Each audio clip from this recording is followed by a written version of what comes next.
প্রবাস প্রবাস নামের জীবনটাই এরকম। সকালে যখন ঘুমের সময় তখনই ঘুম থেকে ওইটা চলে আসতো, সকাল 6টায় ওইটা ডিউটিতে আসলাম, আসার পর টুকটাক কাজ করলাম, একটা চা বানাইলাম, তারপরে বসে বসে খাইলাম, আবার কাজ আছে কিছুক্ষণ পরে, ফোন আর ফোন, কল আর কল, এই জায়গা থেকে ওই জায়গায়, ওই জায়গা থেকে ওই জায়গায় যাইতে, কাজ করতে করতে জীবন কথা হতো। ভালো লাগে না রে ভাই বিদেশ।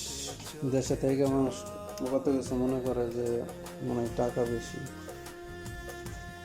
বিদেশে, কিন্তু কি যে করতে হয় কি না করতে হয় এগুলো যারা করে তারাই বুঝে।